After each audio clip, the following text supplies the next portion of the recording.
The Boston Celtics just advanced to the NBA Finals by sweeping the Indiana Pacers, but Indiana did make both games 3 and 4 really competitive, and they did that without their star point guard Tyrese Halliburton, and a big part of that was the play of second-year guard Andrew Nembhard, who just showed that he has the skill and poise to be much more than just a typical role player. Now, when looking at Nembhard's game, the first thing that stands out to me is his pace and navigation. In pick and roll, Andrew is great at keeping his dribble alive and picking apart the defense with his playmaking and scoring. Nembhard pulls up, jump shot, got it! Throughout the playoffs, Nembhard has been lights out from the mid-range, and a vast majority of these looks are both off balance and heavily contested. Now, off the bounce, Nembhard does have a pretty sticky handle, and he's comfortable putting moves together and creating space for these in-between jumpers. But I think the most important element to Nembhard's mid-range game is going to be his lower body strength. When dropping down into combinations and stopping to separate, Nembhard is always on balance, which is really tough to do when you're dealing with physical and lengthy defense. You'll see him here isolating against Al Horford, and as Andrew is sizing him up, notice how he's going to bring his right foot all the way across his frame and punch off it to separate for a step back. He's going to get into a similar move here, but now he's going to first initiate contact by lowering his inside shoulder, which slightly bounces the defense back, giving Nembhard the airspace to rise up. And that lower body strength also gives Nembhard really good deceleration off the dribble, being able to attack and get the defense to open up their stance, to then stop and separate out into his jumper. Watch him here pick up a head of steam and blast off his screen, and as he looks to turn the corner, notice how he gets Tatum to turn and open up his hips, giving Nembhard the leverage to slam the brakes by going behind, to then create additional space by flowing into the step back. This play here is pretty wild, where Andrew is dancing with the ball back and forth, then he's going to commit to this right hand drive, and watch him stop his downhill momentum by planting his right foot. But Nembhard from this spot has the control to replant that right foot and separate back into his jumper. And then all those skills and physical tools translate right over to Nembhard's downhill scoring, where again Andrew is great at playing with pace and finding openings to get to the basket. And it's very rare for a second-year player to already have this much rhythm and flow with the ball. Watch him here play upright and casual with the rock, as if he's waiting for the screen. Then he's going to drop into the spin towards the baseline.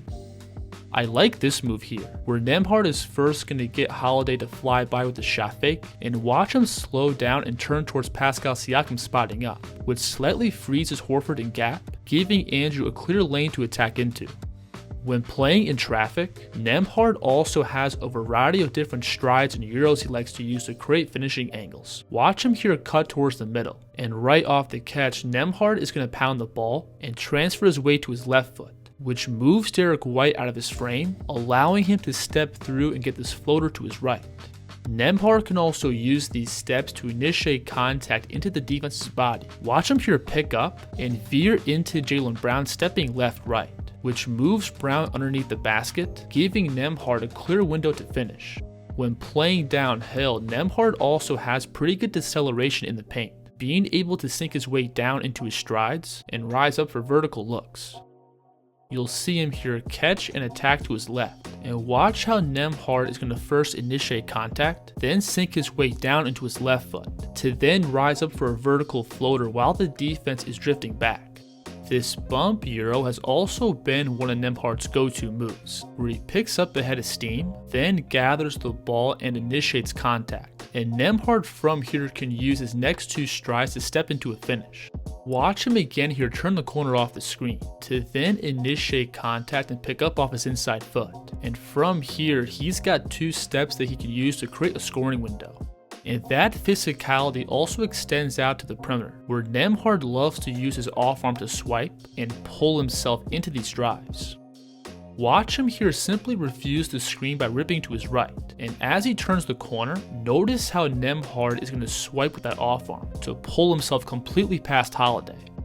And Nembhard's ability to score around the basket and in the mid-range, in return opens up his passing. When playing downhill, Andrew commonly draws multiple defenders towards the ball, and he's great at whipping these quick dimes to his teammates.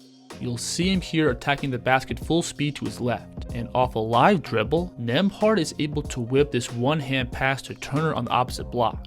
I love this read here, where Nembhard is going to use his deceleration steps to lift both of these defenders up, opening up this uncontested dunk for Siakam.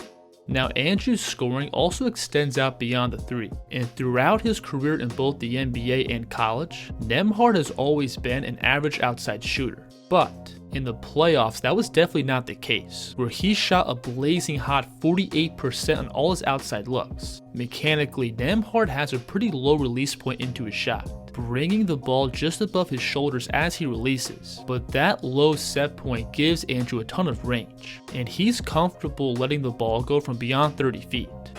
Nembhard, long three. Got it! When playing off the ball, Nembhard also has a pretty good feel of space, being able to shift and move to open spots, setting up these clean spot up threes. Watch him here simply drift out to his left as the ball is coming downhill, making this closeout for Holiday much longer. So as an overall offensive player, Nembhard pretty much checks all the boxes. He's got the skill and physical tools to effectively create as both a scorer and a playmaker. Plus he's also developing into a pretty consistent spot-up shooter, which brings a ton of off-ball value to the Pacers' spaced out and high-tempo offense. Now let's move on and look at Nembhard's defense, because I think this is a pretty underrated part of his game. On the ball, Andrew is an extremely physical and aggressive defender. He's always stepping up and applying pressure to the ball, and that physicality also makes him great at stepping up and fighting through ball screens, and this allowed him to affect and blow up a lot of Boston's actions. They're gonna veer late, go to fit. Throughout this series, Nembhard was also tasked with guarding Brown and Tatum one-on-one, and his combination of strength and foot speed did allow him to effectively hold his ground in some spots. On this play, you'll see Brown going at him in semi-transition, and watch how Nembhard is both able to slide and stay in front to then absorb this bump, and he's able to extend up and force Brown into a tough miss. Right here, he's guarding Tatum at the elbow, and notice how Nembhard's low center of gravity is able to wall off Jason and prevent him from getting all the way to the rim, which leads to him getting pushed out into this tough 10-foot floater. So again, while Nembhard in spots did play good individual defense on both of the Jays, he still got physically overwhelmed throughout this series. Nembhard overall doesn't have the best vertical presence as an on-ball defender, which allows bigger wings to simply rise over him for these jumpers. So while Andrew does have some good tools as an on-ball defender, I don't see him right now as a guy who can consistently switch up and guard bigger wings and forwards, but he still has enough to make things difficult. Now I think Nembhard brings just as much if not more value defending off the ball, where he's very active in gaps and always early on his rotations. And again, similar to his offense, it's very rare for a second-year player to already have this good of a basketball feel. When playing off the ball, Nembhard is elite at scrambling and quickly rotating out to the perimeter. When closing out, Nembhard is really good at taking away both an immediate shot and drive, which normally leads to a less efficient pull-up. Watch him here scramble out to the corner on Derek White, and again he's able to take away an immediate shot and drive, leading to this tough contested step back. Closes, White creates some space, can't get it. So at the highest level of the NBA, Andrew Nembhard was able to bring consistent value on both ends of the court. I think his versatility on offense, along with his aggressive and aware play on defense, is going to make him a huge piece for Indiana going forward. If you enjoyed this video, please like and subscribe, and let me know in the comments what you think of Andrew Nembhard's game. The kid's here.